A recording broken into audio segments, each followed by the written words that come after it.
2000년 전 로마 제국은 지중해 세계를 지배했습니다. 수도 로마에는 콜로세움과 판테온, 그리고 대형 목욕탕 같은 거대하고 웅장한 건물이 건축되었어요. 카이사르 이후 5명의 현명한 황제, 즉 오연제를 거치며 로마는 북아프리카, 아시아, 유럽, 섬나라 영국까지 영토를 크게 확장했습니다. 하지만 빛나는 제국의 영광 뒤편에는 무력에 정복당한 수많은 사람의 피와 눈물이 있었어요. 로마의 전성기 오락거리가 된 글래디에이터. 그들은 피비린내 나는 원형 경기장에서 생존을 위해 목숨을 걸고 싸워야 했습니다. 검투사의 대부분은 자발적인 전사가 아니라 전쟁에서 패한 포로였어요. 이번 영상은 생과 사의 경계를 넘나드는 불꽃 같은 삶을 산 로마 검투사에 관한 이야기입니다.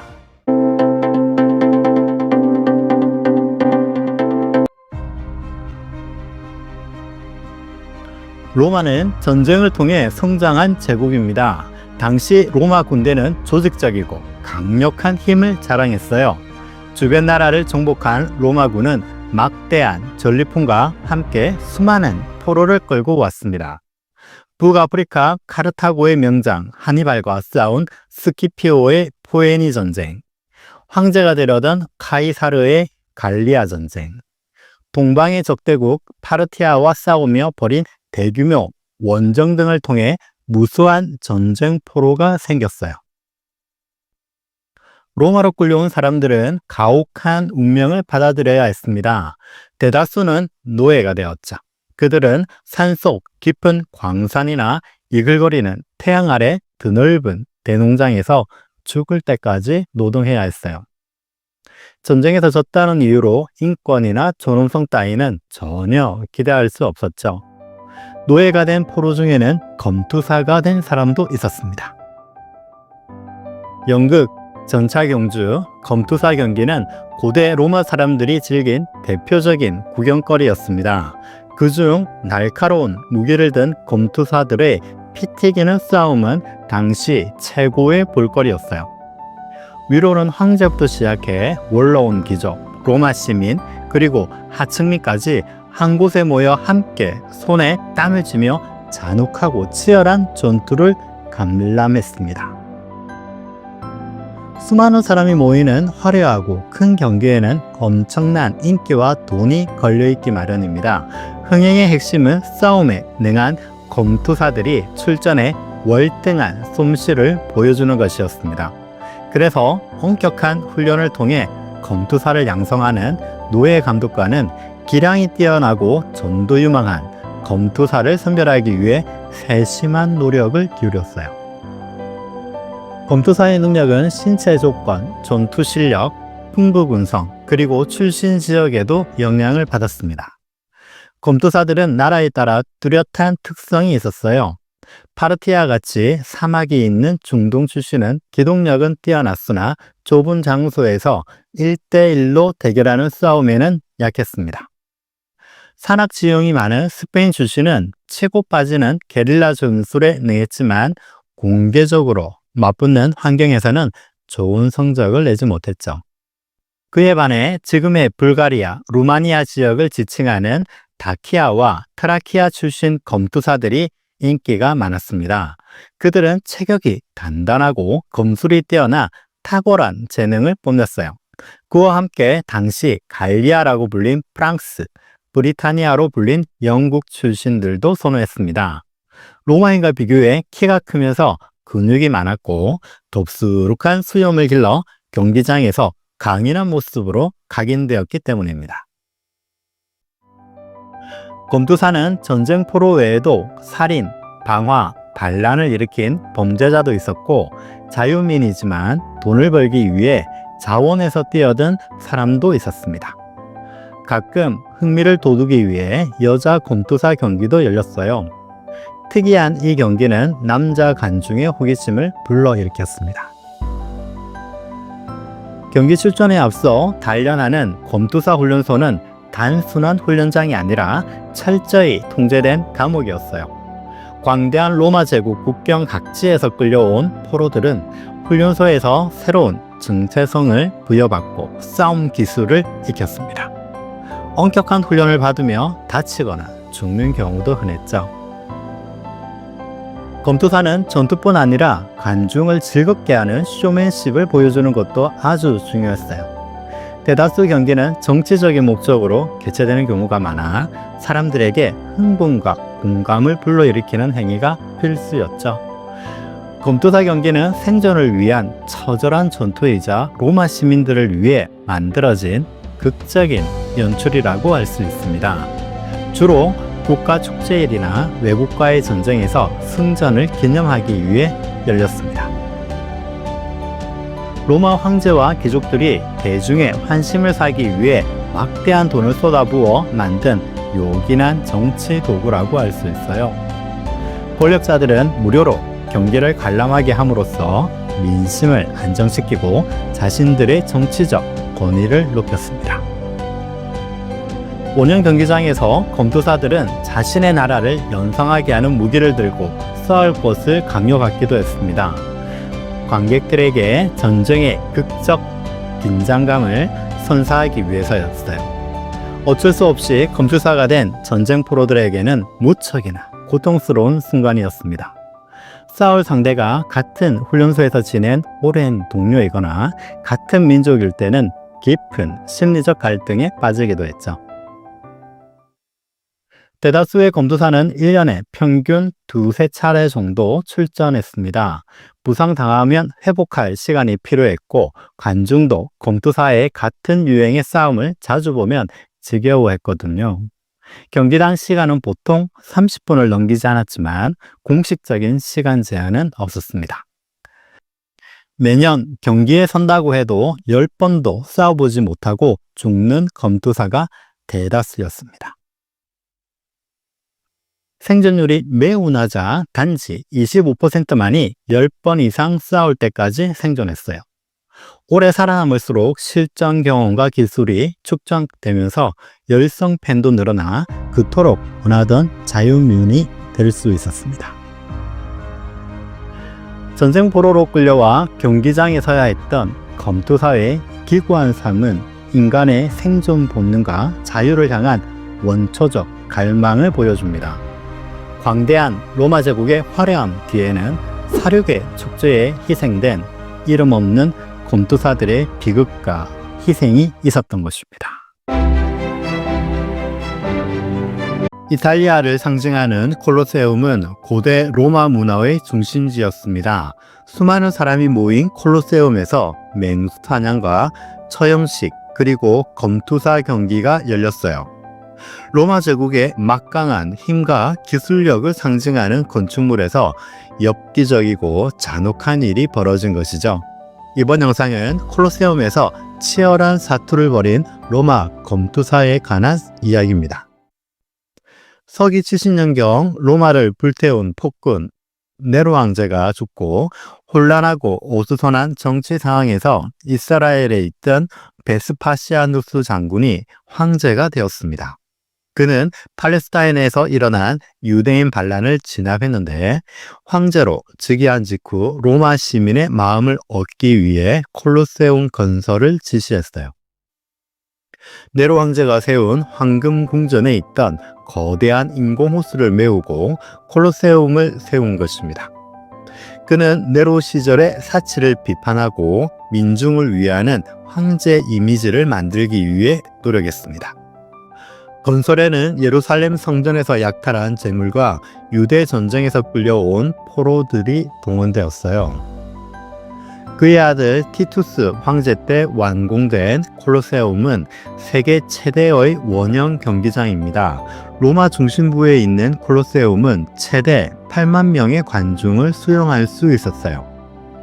여기에서 검투사 경기, 맹수 사냥, 심지어 모의 해전까지 다양한 행사가 열렸습니다. 콜로세움은 단순히 오락을 즐기는 장소가 아니었어요. 로마 황제는 막대한 비용을 들여 시민들에게 경기를 무료로 보여줌으로써 자신의 부와 권위를 가시하고 대중의 정치적 지지를 얻으려 했습니다. 빵과 서커스라는 말이 있는데 콜로세움에서 빵을 공짜로 나누어져 배고픈 시민의 불만을 달래고 잔인하고 자극적인 경기를 열어 즐길 거리를 제공했습니다. 폭력과 사륙이 난무한 경기를 통해 민중을 유순하고 무력에 둔감하게 만들려고 한 것이죠. 관중은 계급에 따라 배정되었으며 하층민부터 황제까지 모든 계층이 함께 경기를 관람했습니다. 지하에서는 맹수와 검투사들이 대기하다가 문과 리프트를 통해 경기장으로 들어와 극적인 장면을 연출했습니다. 콜로세움에서 대규모 행사는 국가기념일이나 전쟁 승리를 기념하기 위해 개최되었습니다. 오전에는 야생동물과 싸우는 대회가 열렸고 정오에는 범죄자 처형식이 있었습니다. 대회의 하이라이트, 검투사 경기는 오후에 거행되었어요. 대회 당일 관중이 모여 시끌벅적하면 트럼펫을 길게 울려 잠잠하게 한 후 사열식을 시작했습니다. 본격적인 경기에 앞서 행하는 사열식은 경기에 나오는 맹수와 공개 처형될 죄수들 그리고 출전하는 검투사들의 면면을 보여주는 식전 행사였어요. 시간에 맞춰 전용 출입구를 통해 황제가 들어오면 사람들은 일제히 일어서서 환호했습니다. 야생동물 사냥을 제일 먼저 시작했는데 전통적으로 사냥은 아침에 했기 때문입니다. 동물을 먼저 사령함으로써 좁은 우리에 맹수를 오래 가두어두는 번거로움을 피하는 것도 중요한 이유였어요. 로마 제국이 확장하면서 종복지에서 가져온 이국적인 야생동물의 수와 종류가 증가했습니다. 콜로세움에 사자, 표범, 코끼리, 하마, 기린, 하이에나 그리고 코뿔소까지 등장했어요.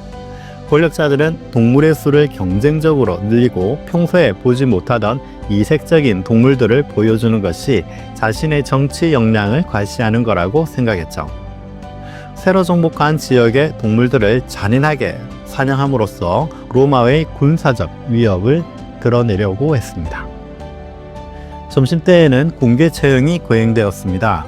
살인, 방화, 신성모독 등의 제목으로 사형 판결을 받은 죄수들은 로마 시민과 비시민으로 구분되었어요. 로마 시민들은 단칼에 처형되어 죽음의 고통이 적은 반면 시민이 아닌 사람들은 십자가형, 화형, 야생동물의 먹이가 되어 죽었죠. 경기장 바닥에는 죄수들의 피로 흥건했고 흥분한 사자, 표범은 또 다른 희생자를 찾아 날뛰었습니다. 오전부터 경기를 관람하는 사람들은 처형식을 지켜보며 점심을 먹었습니다. 선유층은 경기장 외곽에 있는 가게에서 빵, 치즈, 과일에 곁들인 포도주를 사 먹었어요.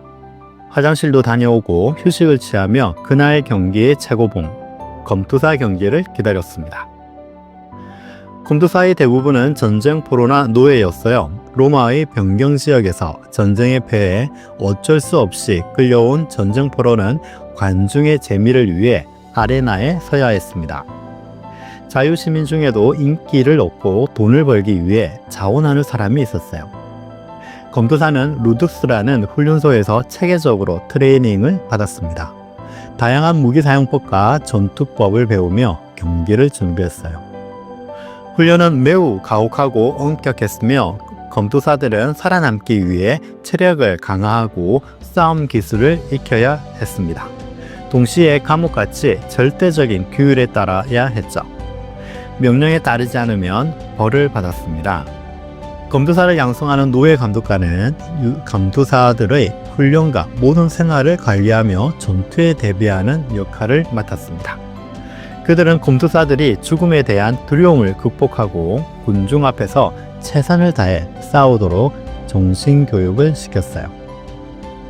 모진 훈련으로 다져진 검투사는 아레나에서 기량을 발휘했고 이겼을 땐 상품과 상금을 자랑스럽게 흔들었습니다. 하지만 승리의 기쁨을 누리는 사람은 소수에 불과했어요. 대부분은 경기장에서 죽음을 맞이했죠. 거듭된 승리를 통해 자유를 얻은 검투사는 소수에 불과했습니다. 한때 나라를 열강의 도가니로 몰아간 검투사 경기는 오연제 이후 로마 제국이 쇠퇴하면서 결국 중단되고 말았습니다. 기독교가 공인되자 비도덕적이고 잔인한 오락으로 비난받았어요. 서기 4세기 초 니케아 공오회회 이후 검투사 경기에 대한 반대 여론이 높아졌습니다.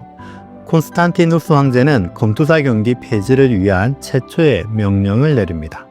그러나 여러 조치에도 불구하고 경기는 일부 지역에서 계속 열렸어요.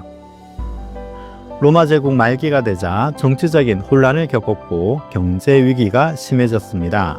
검투사 경기를 열기 위해서는 막대한 비용이 필요했는데 사치스러운 사륙의 축제를 유지하기가 어려워졌습니다.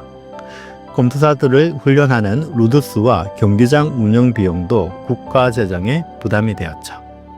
그동안 변방에 있던 게르만족의 침략으로 인한 약탈과 지진 같은 자연 재해가 일어나자 콜로세움은 점차 파괴되었습니다. 로마 제국 몰락 후 콜로세움은 오랫동안 방치되어 과거의 유산이 되었고 중세에는 성체나 채석장 등으로 사용되었어요. 오늘날 콜로세움에는 수많은 관광객이 방문합니다. 이 거대한 건축물은 인간의 폭력성과 생존 본능 그리고 군중 심리에 대한 성찰을 제공합니다.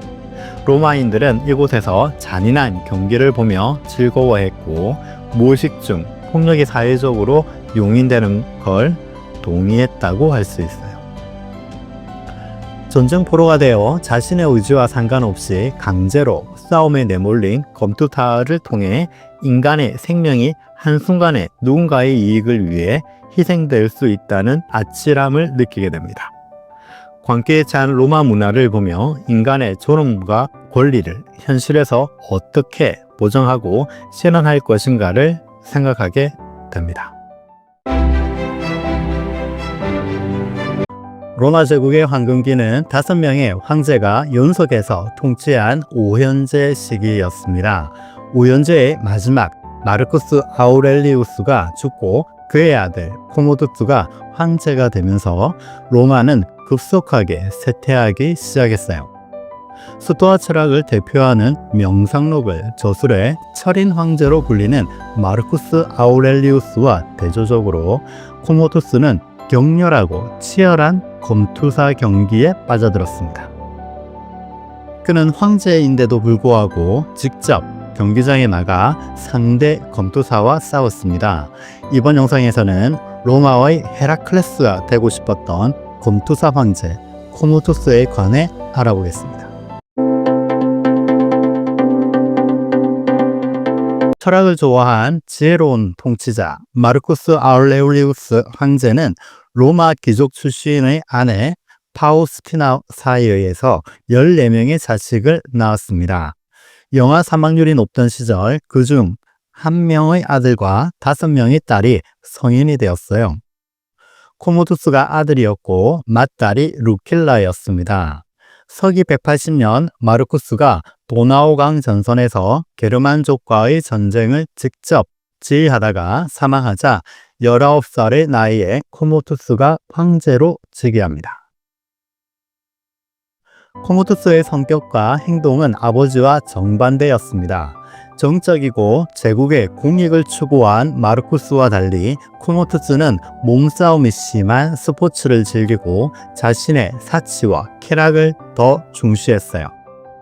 그는 당시 인기 높았던 대중오락, 검투사 시합에 몰두했습니다. 제국의 통치보다는 자신을 공개적으로 드러내는 영웅적인 이미지를 구축하려고 했어요. 코모두스가 처음부터 이렇게 행동한 것은 아닙니다. 그는 아버지와 함께 게르만족의 침입에 맞서 최전선에서 싸웠고 어릴 때부터 황제가 될 소양을 쌓았어요. 영화 글리디에이터에서는 권력에 눈이 멀어 황제가 되기 위해 아버지를 질식사하는 잔인한 장면이 나옵니다. 그러나 문헌사료나 역사책에서는 마르쿠스가 코모두스에게 살해되었다는 주장은 찾을 수 없다고 합니다. 글래디에이터에는 게르만족과 싸우는 군단장 막시무스가 나오죠. 막시무스의 모델이 되는 실제 인물 발레리우스 막시미아누스는 마르쿠스가 죽은 후 도나우 전선에서 계속 근무했어요. 영화는 흥미를 위해 픽션이 가미된 것입니다. 마르쿠스는 오늘날의 체코에 해당하는 지역을 무력으로 제압하기 위해 게르마니아 전쟁에 승리하기 위해 계속 싸우라고 유언했습니다. 하지만 코모투스는 평화협정을 체결하고 수도 로마로 돌아갔어요. 제위에 오르고 2년밖에 되지 않아 젊은 황제 코모투스의 성격을 완전히 바꿔놓는 사건이 일어납니다. 11살 많은 누나 루킬라가 자신을 죽이려고 암살을 주도한 것입니다. 루킬라는 유력한 정치가 루키우스 베루스의 아내였어요. 베루스는 아버지 마르쿠스와 함께 공동 황제여서 루킬라는 황제의 딸이자 황비였어요. 로마 최고의 지위를 자랑하던 루킬라였으나 남편이 동방에 있는 숙적 파르티아와 싸우기 위해 원정에 나갔다가 돌아오는 길에 전염병에 걸려 사망하고 맙니다. 그녀는 아버지의 뜻에 따라 시리아 총독 출신 장군과 어쩔 수 없이 재혼했어요. 신분이 낮은 두 번째 남편 때문에 불만이 많은 루킬라는 시기하던 친동생 코모투스의 아내 크리스피나가 임신했다는 소문을 듣자 자신의 지위가 불안했어요. 크리스피나가 출산하면 자신이 황후의 호칭을 잃을 거라 두려웠던 것이죠.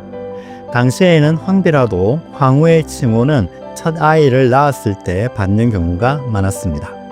결국 그녀는 코모투스를 죽이려는 음모를 꾸미게 됩니다. 루킬라는 몇몇 올라온 의원들과 근위대 장교를 포섭해 황제 암살 계획을 세웠습니다. 주된 공모자는 사촌 콰드라투스였습니다. 그녀는 코모투스를 암살한 후 콰드라투스를 새로운 황제로 세우려 했어요. 무장한 자객이 음악과 연극을 공연하는 극장 입구에서 기다리고 있다가 극장에서 나오는 코모투스에게 달려들었습니다. 칼을 빼들고 원로원의 이름으로 를 외쳤는데 쓸데없는 이 말로 그만 이를 그르치고 말았어요. 자객은 칼을 휘두르기도 전에 붙잡혔습니다. 범인을 신문하자 코모투스는 큰 충격을 받았습니다. 자신이 가장 믿고 의지한 혈육인 큰 누나가 암살을 주도한 것입니다. 루킬라는 이탈리아 남부 카프리 섬으로 보내졌고 얼마 후 살해당하고 말았어요. 공모한 카드라투스도 참수당하고 말았죠. 암살 흉노 사건은 21살의 코모투스를 의심의 포로로 만들었습니다. 이제 가족도 아무도 믿을 수 없게 된 코모투스는 폭군으로 변했어요. 그는 조금이라도 자신에게 해를 끼치려고 하면 정적을 잔인하게 숙청했습니다. 로마를 공포로 몰아넣었으며 남은 가족마저 무자비하게 처형했어요. 거듭된 권력 남용과 폭정은 그를 고립시켰죠. 통치에 흥미를 잃은 코모투스는 정치를 측근에게 맡기고 검투사 경기에 몰두했어요. 사륙이 난무하는 콜로세움의 검투사 경기는 당시 로마에서 큰 인기를 끌었습니다. 검투사는 전쟁 포로가 많았는데 곧바로 출전할 수는 없어서 전문 검투사 양통소에서 훈련받아야 했어요. 거기에다 로마 제국 각지에서 가져온 맹수 사냥대회도 같이 열렸기 때문에 검투사 경기에는 막대한 비용이 들었습니다. 코모투스는 콜로세움의 주인공이 되고 싶었습니다. 황제가 경기에 출전한 사례는 로마 제국 역사상 그가 유일하죠. 코모투스는 수백 번의 경기에 직접 참여했어요. 그러나 실제로 위험한 싸움을 한 적은 거의 없습니다. 대부분 경기는 미리 조작되었어요.